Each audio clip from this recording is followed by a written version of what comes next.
Happy Friday, Moz fans.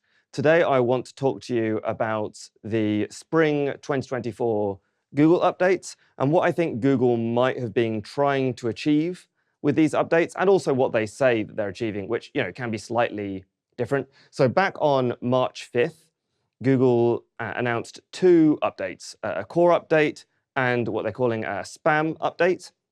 Now, obviously, I should caveat, Google probably does, I don't know, half a dozen updates every day. We've seen numbers in that kind of order in the past when they've disclosed this. They only announce updates that are either particularly large, so they're sort of warning us that turbulence is coming, or where they want us to understand that they're doing an update and they're trying to push us as an industry to behave in a certain way, or push, maybe the media industry to behave in a certain way. So it's always worth keeping that in mind. So when I say there were two updates at the start of March, I mean there were two updates we know about at the start of March and that Google chose to comment on. Now, in the spam part of this update, which I think is the more interesting, I'll touch briefly on the core component much later, but I mainly want to talk about the spam component. I think that's more interesting. There were two sort of changes they made, or two things that they chose to put a new level of emphasis on. And one of the things they talked about was what they're calling, slightly euphemistically, scaled content. Now, in their description of this, they do talk about AI. I think it's pretty obvious. I've chosen to draw a picture of a robot as well to drive it home. I think it's pretty obvious they're talking about AI written content to a large degree here. And they have this line where they say, it's always been our policy that AI content is fine as long as it's helpful.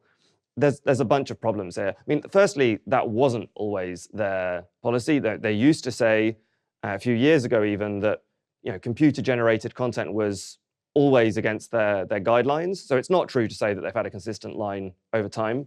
But also this helpful, it's doing a lot of work. I think if I was considering rolling out AI-written content on my site right now, I would be very concerned about being caught in the crossfire here, about Google not necessarily identifying particularly well what was and wasn't helpful. There's lots of anecdotes about this in the wild as well. I think you want to be very careful, very slow if you are considering AI content right now. I could totally imagine that Google is being a bit blunt with this in practice, even if that's not what their messaging says. I also think there's a lot of scaled content that SEOs have produced for a long time, long before the advent of GPT and LLMs, that is, in some cases helpful, in some cases not. I remember working 5-10 years ago on lots of sites that had heavily templated local landing pages, for example, which were essentially computer-generated content, not written by AI, but still computer-generated. I would say those pages were helpful, but they were certainly scaled. And you could imagine there's a lot of nuance here, a lot of sort of deliberate fuzziness and ambiguity in what Google is saying. The second thing that they sort of pointed out or drew attention to was what they're calling site reputation abuse. So this is a much narrower, much more specific thing. So I've drawn up I must say, a fictional example here. But this is something I see a lot where a news site or some other very reputable, strong domain.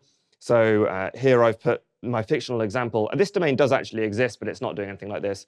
My fictional example is big news on big.com. And this would be, a high DA household name site. And they might have a subdomain, something like vouchers.big.com, which is a voucher code site which big news do not themselves actually manage. They're basically renting out their subdomain space to someone else who's taking advantage of the authority of their domain, who's taking advantage of the authority of their brand, and as such is ranking well for these sort of fairly irrelevant terms. This is a really widespread tactic, I think particularly in voucher codes actually, but not only. And it's kind of interesting that Google is drawing attention to this and in doing so, tacitly admitting that this has worked.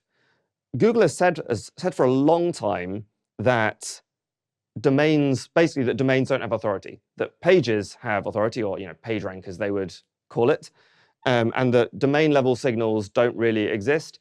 At times they've said various things over the years that sort of draw into question that hard rule, and this is one of them. If really Google had no domain level signals, they would not need to have a special update to deal with this kind of thing.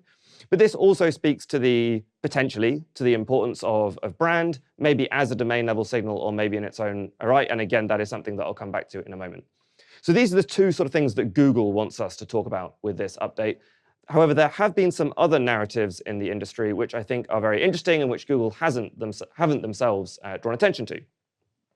So one of them is a lot of SEOs right now and a lot of website owners are saying that they feel independent sites recently, and especially in these recent updates, have been heavily punished. Small independent sites have done much worse than they have done historically, or maybe they're being outranked by larger sites with the exact same content that was stolen or this kind of thing. Now, this is very anecdotal, I must say. It's quite hard to produce hard data on this kind of thing, which I'll come back to in a moment. But this is a narrative which is getting some traction, and I want to talk about two of the reasons why this could be, two sort of explanations for why we might feel an effect like this. So the first one is, as a lot of people have noticed, Reddit is being pushed heavily by Google as well, Quora as well to a slightly lesser extent. And I don't know if you remember, but 1 or 2 years ago, there were a lot of people complaining, oh, these days, in order to do anything sensible with Google, I have to put reddit.com on the end of my query in order to get a sensible result. Well, it seems like Google really took that to heart. And so I pulled together some quick data. So I looked for, I think, the first Sunday in April, comparing year on year, what percentage of top 10 organic results were Reddit, and this is the Mozcast query set, so sort of 10,000 head terms, US and UK. And this went from 0.06 to 0.7. So that's more than a 10%, more than a 10x increase. And then for total, so this is including non-organic results, things like discussion and forums, for example, Reddit went from 0.1 to 1.3%. And for that, I used the top 20, because obviously I had to cut it off somewhere. That there's more than 10 results on the front page if you're including non-organic results. And obviously, this is pushed heavily by discussion forums, the feature which has seen a huge gain in traction in the last year. Now, I point out Reddit as a potential explanation for why independent sites might be feeling a little bit hard done by at the moment, because to some extent, search is a zero-sum game. And if Reddit is getting these huge jumps in visibility on queries that call for sort of personal experience and this kind of thing, well, if Reddit is getting much more traffic, then someone else has to be getting less. So that's one potential explanation, which we do have data for, of why something like this could be happening. The other thing that I might speculate on here is that Google is facing 3 concurrent existential threats at the moment. So AI content, the search results filling with AI content, particularly if it's bad, is an existential threat to Google. AI competitors, I think just before I recorded this, Perplexity announced that they were going to produce an LLM search engine. OpenAI have said something similar. I don't personally agree, but some people think that ChatGPT is a Google competitor. So if you believe any of these things, and that is also an existential threat to Google. And then lastly, there have been these comments for many years now about how search quality is seemingly declining. That is also an existential threat to Google. And arguably, brand signals, turning up the dial on how important brand is to ranking, would be an answer to all 3 of these. So this is something that Google could be doing as maybe a bit of a panic reaction, or maybe quite a sensible reaction, which again would be felt most keenly by independent sites. So this is just speculation on my part. 2 potential reasons why that could be true. So the last thing I want to talk about before we wrap this up, why am I talking in speculative terms? Why am I saying why things might be true?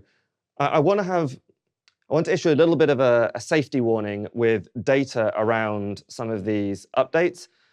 There is good data out there. There are people trying hard, and there are people who are thinking about this in a very analytical and sensible way.